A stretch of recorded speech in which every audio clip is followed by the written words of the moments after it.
Well, let's keep going, chat. Here we go. Deadline's done. Let's see what happens for us here.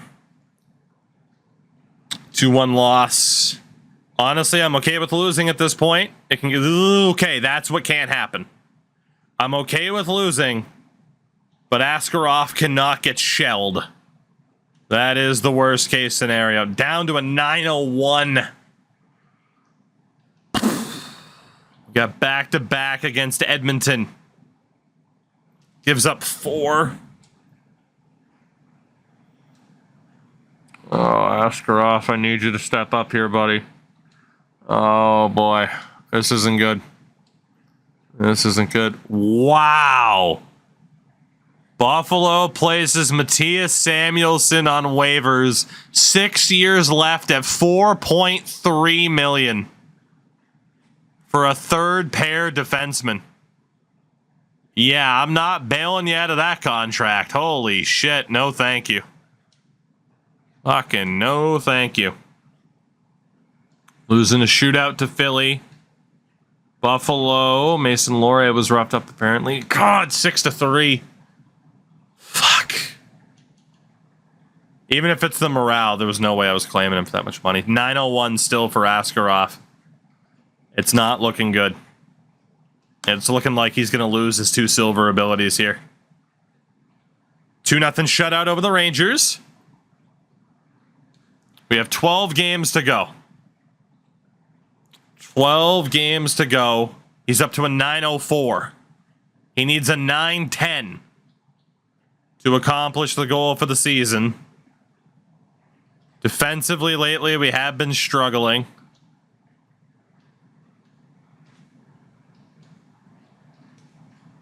Lohrei has switched to a top 4 defenseman. We're going to leave him there.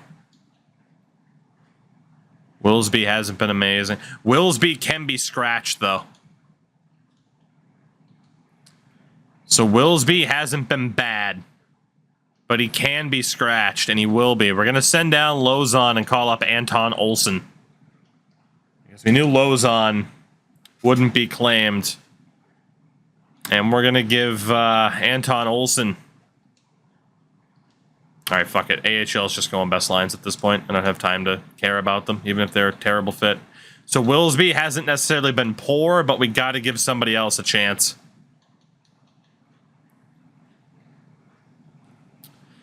Again, he started the season as a 4th liner. It could be considered maybe a little bit cheap. I'm scratching Nick Foligno. I have to. Gergensons is in. Duhaime will stay. Calle Yarncroke hasn't been abysmal, but he hasn't been great. Schaefer's been okay. Olesen. Zach LaRue has really struggled.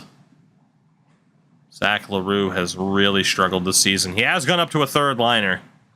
Started the season as a 4th. I'll honor the 3rd. We'll bump up Reed Schaefer. Tomasino right now is showing up as an 88 overall. I can't believe he and Pacioretty don't work better together. We're going to Kondoleek, Afanasayev, Svechkov. Just because Afanasayev really wasn't working on that lower line. And we'll swap Evangelista and Oscar Olesen. So, theoretically, that can make the team worse, but we're going to hope it makes them just a little bit better. 4-2 win over Dallas. 11 games to go. 4-3 win over Boston. Askarov needs a 9-10. If he gets it, he gets his gold X Factor back. If he doesn't, he loses both silvers. He's still at a 904. I don't know if he's going to make it. Shutout victory over St. Louis should help a lot. That should help a lot. 906. Vancouver. 6-0 win over the Canucks. Back-to-back shutouts for Askarov. 909. Oh my God. Please? It's April Fool's Day. Calgary. Shutout 3 in a row. No fucking way. Askarov up to a 9-10 with 3 straight shutouts. The focus changes to UC Saros. I might be wrong, but we have to go to UC on the 9-12. Who should be more likely play the third string. That would be cheap. I'm not going to do that. UC Saros. Ooh, Jake Evans is on waivers. I'll claim Jake Evans. Play him in the AHL. Shit, man. 7 games to go. UC Saros should be more likely to hold that save percentage.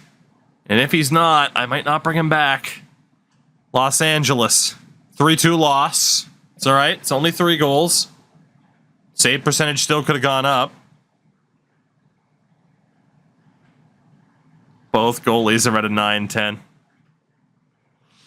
Vegas. 7-4. Oh, God, he gave up 4, though. He gave up 4. UC, no!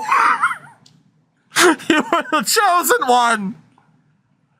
5 games left. Saros is now below a 9-10. Anaheim, 3-1 win. Back up to a 9-10. 4 games to go. San Jose. We win 3-2. 9-1-1. Colorado. We lose 2-0. 9-13 with 2 games to go. Edmonton has 44 wins. We win 3-1. 1 game to go against Pittsburgh to actually accomplish the goal for the season. Askarov at a 9-10. Saros on a 9-14, heading into the final game of the season against the Penguins, who have 2 wins in their last 10. Has to be above. I read it. I mean, in fairness, I guess it actually does say above a 9-10. That's fair. Askarov does have to play. I mean, in fairness, I read it as a 9-10 or better and kind of said that's how we'll go. But you know what? We'll leave it up to it. Askarov is in. The wording was both goalies have to have above a 9-10. Not a 9-10 or above. I debated changing it to a 9-10 or above. But you know what? The original wording was above a 9-10. Askarov will be in. It comes down to the final game. Against Pittsburgh. To accomplish the goal of the season. First period, 1-0 Pittsburgh. Letang. Second period, Petrie and Yossi. It's 2-1. Come on, Askarov. Come on. Come on. Shut the door. Keep that fucking door shut. I don't care if we don't. No! Fuck! Keep making saves, buddy. I don't think he's going to make enough.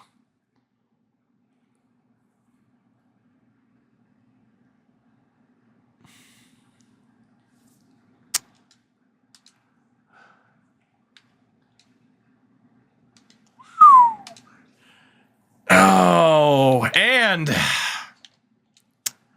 the final save percentage is a 9-10 on the dot and a 9-14 for Saros. For the sake of the controversy, we look in the Discord. Both goalies have to have an above 9-10. And they did not.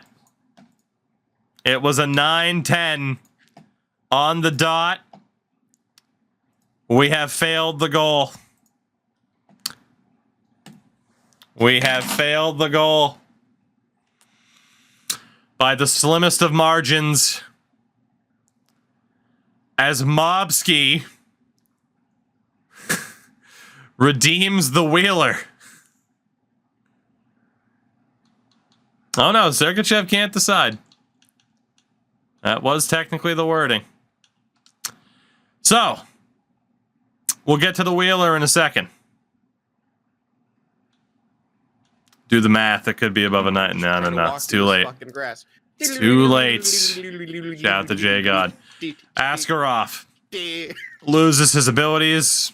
Members of chat lose their points. It's been a rough time for Askarov all of a sudden, who now no longer has any abilities whatsoever, which is incredibly rough. Now, to focus on the other thing, and that is one Link Mobski spending the 95,000 channel points on the Wheeler buyout, which states that a player is losing a letter and being bought out at the end of the year. Now, we know Luke Schenn retains a letter. Our captains this season were Yossi, Pacioretty, and Luke Schenn. It took a letter off of Luke Schenn to Gostisbehere. That was not my choice, though. So Pacioretty, Yossi, or Luke Schenn. This has a 33% chance of being a disaster. If it lands on Pacioretty, he's gone anyway. If it lands on Schenn, he might be gone anyway. Exactly. If Pacioretty can't get bought out, then I win. And it's Mobski's fault for using it now instead of at a different time. So that's on him. That's not on me. Luke Schenn has 1 year left. And there's also a chance we won't have a buyout available and he completely wasted it. We'll see. So it comes down to Yossi, Patches, and Schenn. One of them will be bought out if possible. If it ends up on Roman Yossi, I'm never going to financially recover from this.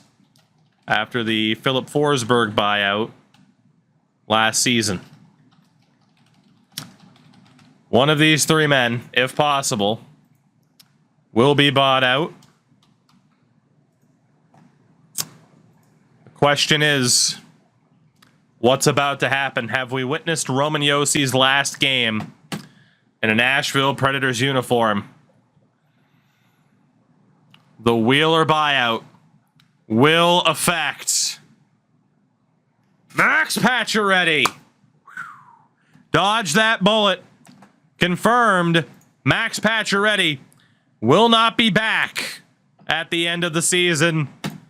As thank fuck, we avoid outright disaster and will not be losing Roman Yossi.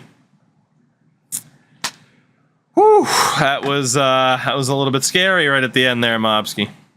What is the Yakupov? So again, exclamation point rules showcases all of it.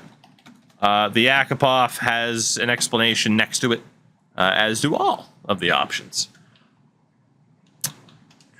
So we're going to save. And we have a couple of things to decide. We got season information to look back on. We got our dud and stud of the season that we'll have to look at. And a whole lot more. A whole lot more. So 38, 40, and 4. We missed the playoffs by 10 points, which is okay. We'll obviously take a look at the playoffs in a minute. But in the entire league, we were 26th. The dud was Del Gaizo. I mean, he did get traded. That's fair. Chicago and LA, absolutely abysmal. But Chicago will have the #1 draft odds. The New Jersey Devils, 63 wins for the President's Trophy. For our team, who was the other guy that we traded? We traded Del Gaizo. We traded Grundstrom, but Grundstrom wasn't bad. Again, we'll get to that soon. For the forwards, I mean, honestly, I'd put Max Pacioretty in the dud category. Like, he was fine. He scored 30 goals, but man, he He wasn't great. Kaloran was a dud. That's who I was trying to think of. In terms of the stud, I mean, Tomasino did well to bounce back. You could argue Evangelista for the points, but I don't know if either of them are in that stud category. I don't think we're going to find the stud category at all, really. I mean, the big question is, like, was Afanasayev crushing it at the AHL level? He was fine. He wasn't amazing. Svechkov was doing pretty well. He might be in that conversation for stud if the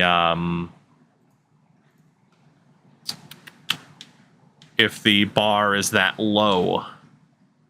Reed Schaefer is also doing fine.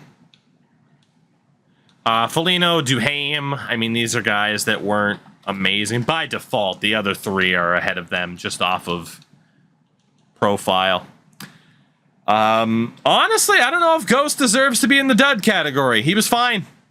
By the end of the season, he started to figure it out, and he was fine. I wouldn't put him in the stud category. Yossi's in the stud category for sure. Lassie Thompson was pretty solid. I don't think Willsby was worse than Del Gaizo. Anton Olsen was fine. I don't think either goalie can be put in the dud or the stud category. They were both fine. They were both pretty solid. Like, honestly, I feel like our outright stud is going to have to be Roman Josi at this point. And then in the AHL, I don't know if we'll have award winners here. Like, Joachim Kamel was fine, but that's not going to be enough to win anything. I don't know if we're going to have a go-to. Yeah, Hugo Alnefelt might be up there. His numbers dropped a little bit by the end, but that's fair. Hugo Alnefelt probably deserves a shout. So we'll double-check once we see awards in regards to the dud and stud conversation. In terms of the entire league, Timo Meier went off next to Jack Hughes. They both just destroyed this league. And Connor Bedard, the only other player to break 100 points. He had 110 as a 19-year-old for the Islanders. Top goal scorers, Ovi, Hughes, Pasta, all with 60, that is. Bedard, Kaprizov, Matthews, Meier, Thompson, all with at least 50.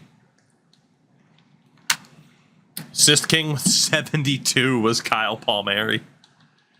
Defensively, Jesus Christ. 113 points for Hamilton, 110 for John Carlson. 34 goals for Dougie on that 63-win Devils team. Winningest goaltender with 51, Vitek Vanacek on that stacked Devils team. Shutout leader with 9 was Peter Chekhov for the Carolina Hurricanes. And the save percentage king among starters, Spencer Knight with a 923. Jari was up there. There were some good goalies this year. Top rookie. It's going to be Logan Stankoven, who we saw was on the Dallas Stars top line. 53 points and a plus 15 should be enough for him to win it over the likes of Marco Casper in Montreal's Sean Farrell. It was a pretty well-balanced rookie class, all things considered. All the stank oven. The man himself.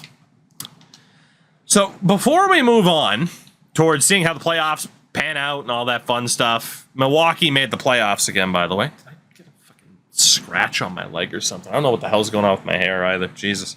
And we're growing it out for a wedding haircut, and then I'm going to shave my fucking head bald. It's going to be great. Anyway. These contracts. All expiring. Tomasino's deal is up. He's an RFA, though, so we'll be able to negotiate that later.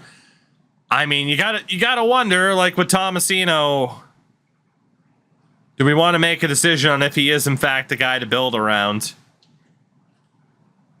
His defensive awareness and passing are maxed out. He can't shoot. He's a great skater. He's a great two-way player with playmaking ability. We just need to get him a pure sniper. I think he is a guy to build around. The argument is offer sheet on the open market, but I think we negotiate with Tomasino now. Bump it up to 7 years. I can't get the full 8. The alternative is he actually does have a lot of RFA time left. I think we wait. And try to hold out and wait until his wanted years drop down to like a 1.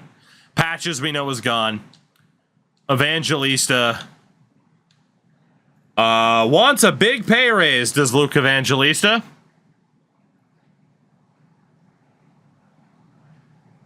The fact that he wants more than Tomasino is insane. He did have 52 points this year. I don't know if I'm willing to bet on Luke Evangelista for $7 million. We're gonna wait and negotiate that out too. Oscar Olesen has more RFA time. 1 extra year of RFA time that I can negotiate and keep that price down for a little bit. So, for the most part, we'll be in a holding pattern. I can try to get a Fanasayev though. But you know what? Again, I think we'll go holding pattern for these guys. Well, yeah, we'll go holding pattern for these guys for the moment. Defensively, I don't know if Willsby's coming back. He's not looking for that bad of a deal, though. So honestly, we'll just sign him up now, maybe? It sucks, because again, AHL Defenseman of the Year, he didn't overly impress at the NHL level, though. And AHL-wise, if we look at the math, 71 divided by 35 times 16. He was only on a 32-point pace this year. So, I mean, he dropped off badly. You could argue Milwaukee did in general. Askarov.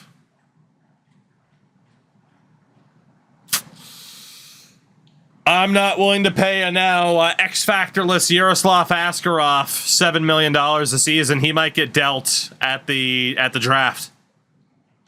I think we are officially going after UC Saros. He wants a little bit more money now than he did earlier, but he is willing to take the full 8.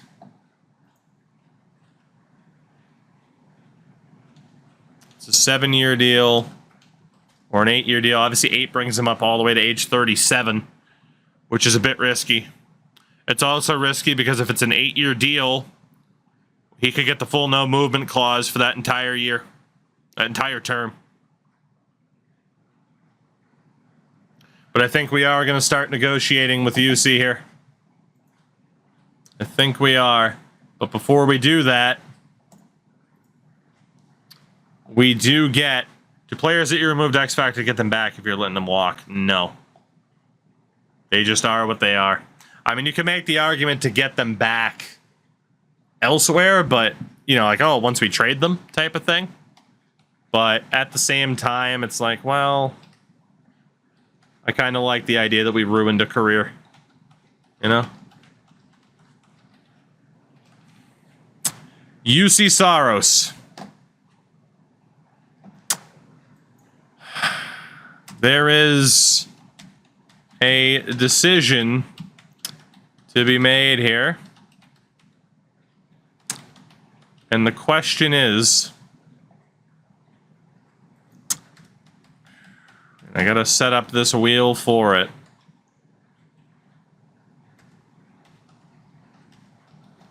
Just trying to make sure I don't mess up any numbers here. If I sign UC Saros, it will be to an 8-year deal. UC is demanding a no movement clause for how many years?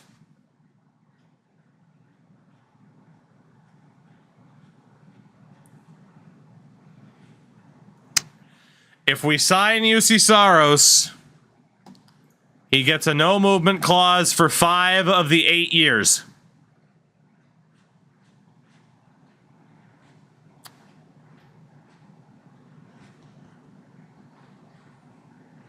I don't hate the idea of staying loyal to a goalie like him just to see what the hell happens.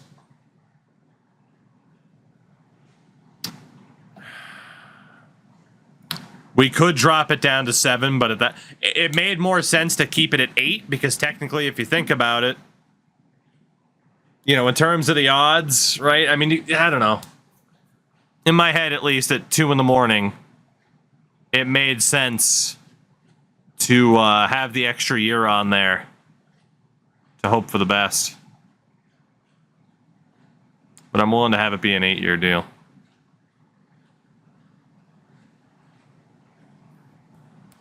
Eight-year deal, no movement clause for 5 of the seasons.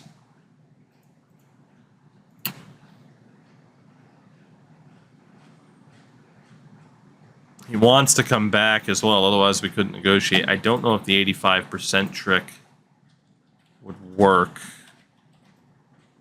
That would drop it down. What if we do $7 million flat? $7 million flat.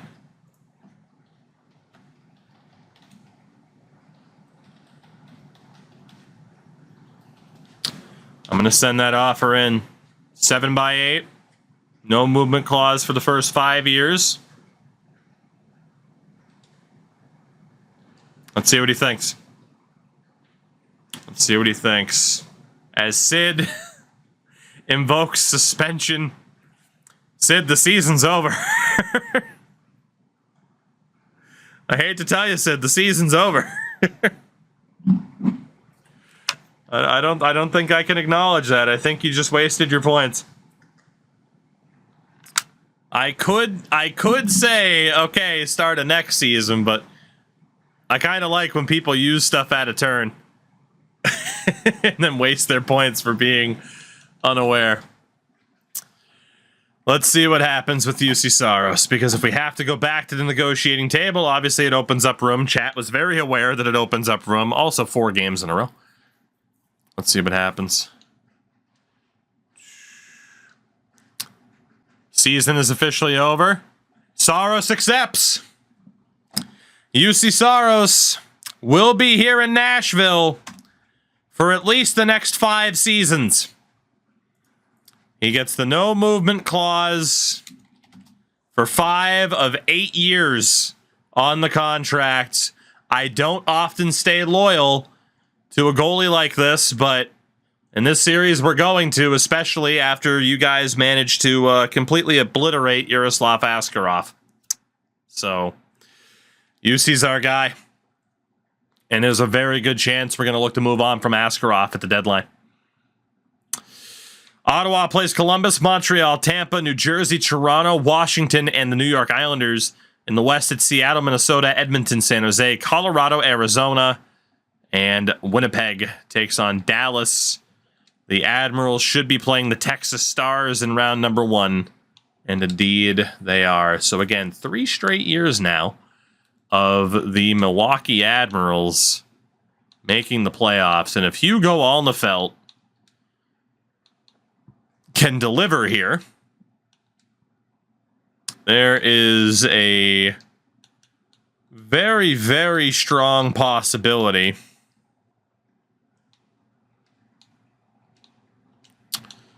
that he could end up being our stud of the season. A very strong possibility. All right, we do have some centers. Weissbach can be in instead of Grimaldi. Mark Jankowski is going to be out for Nolan Burke. And I hate to say it, but Cody Glass is going to be out for Oliver Moore.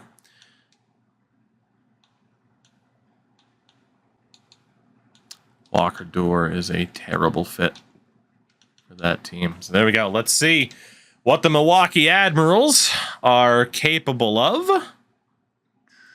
Give me 1 second. Macklin Celebrini, by the way, will be back, which is great. Channel points not apply to AHLers. Pretty much no. I mean, it unless it was, if it was something like related to suspension, no, because that's just a fucking pain in the ass. If it was something in regards to if someone wanted to be like, oh, AHL X Factor, whatever, I'd allow it. I don't think you should, but all right, up 2-1. 2-2 series split now. Game 5, trailing 3-2. Game 6, the Admirals fall again. We have had such stacked teams in Milwaukee, and it just hasn't mattered. They crumble in the playoffs. every time, and maybe that'll hurt Hugo Alnefeld's stud potential.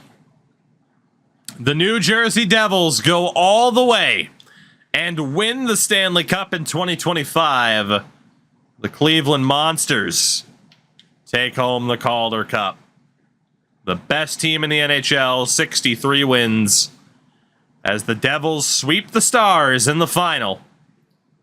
They knocked out Toronto, Washington, and Ottawa en route to making it happen. Cleveland eliminating Henderson in 6 to win the Calder Cup. New Jersey, we already know. I mean, we're stacked. We saw their roster, a lot of their guys. I mean, yeah. The Stars absolutely delivered. Not the Dallas Stars in the final, but the Stars of the New Jersey Devils. Absolutely delivered. Dougie Hamilton was insane. And Vanacek with a 922. Imagine Vitek Vanacek showing up in the playoffs. So in terms of the awards now, there are 3 cup winners, Seattle, Washington, and New Jersey. Timo Meier wins the Art Ross, as well as the Hart Trophy. Dougie Hamilton wins the Norris. Then goes to Meier. Logan Stankoven does win the Calder. Dougie Hamilton wins the Conn Smythe. Jari the Vezina. Seth Jones won the Masterton. Minnesota's coach wins the Jack Adams. Matthews wins a second Selke. Ted Lindsay to Meier. And the Rocket Richard to Ovi. In the AHL, Cole Yzerman scored the most points. He was the MVP of the league. Tyler Boucher scored the most goals. Yzerman was the top rookie, so couldn't quite pull off the LaRue. Jared McIsaac, defenseman of the year. We almost signed him in free agency. Goaltender of the year, Pavel Francouz, and the MVP of the playoffs, I believe that's Jay O'Brien. So, one more look at the boys here. We have our stud and our dud. Here's the thing about the duds. The idea with the duds was that the worst player in each position are either downgraded for their X factor or dropped from the team. The 3 worst players for us this season were Del Gaizo, who was gone, Killorn, who was gone, and Max Pacioretty, who was about to be gone. So in terms of a dud, I think it just is what it is. I just think it is what it is in terms of a dud. But in terms of stud of the season, we are going to put it up to a vote. And one of the options, because there's not a clear-cut winner and there's no dud, I am willing to say that no will be on the options list for the upgrade here. I think so. Because I'm going to let you guys vote on it for who gets it. So again, both goalies weren't there, but in the AHL, while his numbers didn't totally sustain themselves, Hugo Alnefeldt will be on the list for a potential upgrade. Could turn him into a very decent backup for Saros. Roman Josi, our captain, is now 35 years old. He was our best player, but there's no point in having him in the stud category because he already has a full house of abilities. So there's not much to do there. How were Alnefeld's playoff numbers? That's a very good question. Shit. Guys, I gotta be honest, dud and stud of the season, nobody. We didn't have a stud, and all of our duds are already off the roster. We're just not doing the idea this season. Nobody deserves it. Nobody deserves it at this point. Nobody deserves that upgrade, and the duds are already leaving. So let's just scrap that idea and look ahead towards the draft. The big question is, where is our pick going to be? Number 8. As Vegas and St. Louis win out, I think that forward deserves a shout. I mean, guys like Svechkov, Tomasino, they were in there, but they weren't crushing it. Evangelista as well. And Evangelista, that's a fair point about Evangelista. He did do pretty well. I mean, he would pretty much be the one. It would be like him or Svechkov, but But yeah, we get the 8th overall pick. And I had a feeling that was coming. With our first pick, Sergachev uses he big, which means I will be trading that 8th overall pick if possible, to not waste an 8th overall pick on somebody who's not that good. So I swear to God. Oh, I'm going to trade the pick. There's nothing that says I can't trade the pick to counterbalance it. Your hope now is that nobody wants the 8th overall pick. I thought we had to wait until the draft to start. That is true. I could technically be a dick. I could technically be a dick and say, well, we're not at the draft yet. I don't know. Maybe I'll think about it. In terms of retired players, Eric Stahl, Corey Perry, FX. That's why I was waiting. I was going to use the Akopov. Chat, what do you think? Do we get Sergachev on the technicality? FX is saying he was waiting until we were at the draft to utilize the Akopov. Did Sergachev mistime his points? He might have. He might have. As we do have quite a few notable retirements. Pat Maroon. We mistime other ones. Yeah, and some of the other ones that you've mistimed we haven't used. Who's to say? We'll see. Ryan Suter's gone. Alex Edler. You mistimed other ones and counted it. And then you mistimed other ones. That was yesterday, though. There has not been one today that was not mistimed that we went with. That was yesterday, though. That was yesterday. Who's to say? Who's to say? Also, Luke Shen retired, so that's great news. That is great news. Yes, Fadal, that was yesterday. Today is a new day, sir. That was yesterday. I'll keep saying the word yesterday. Goalie-wise, Stalock's gone, Kevin Poulin, Nick Svedberg. Let's see. Ryan Suter becomes the coach. Ryan Suter becomes the coach. And that sets us up for the draft.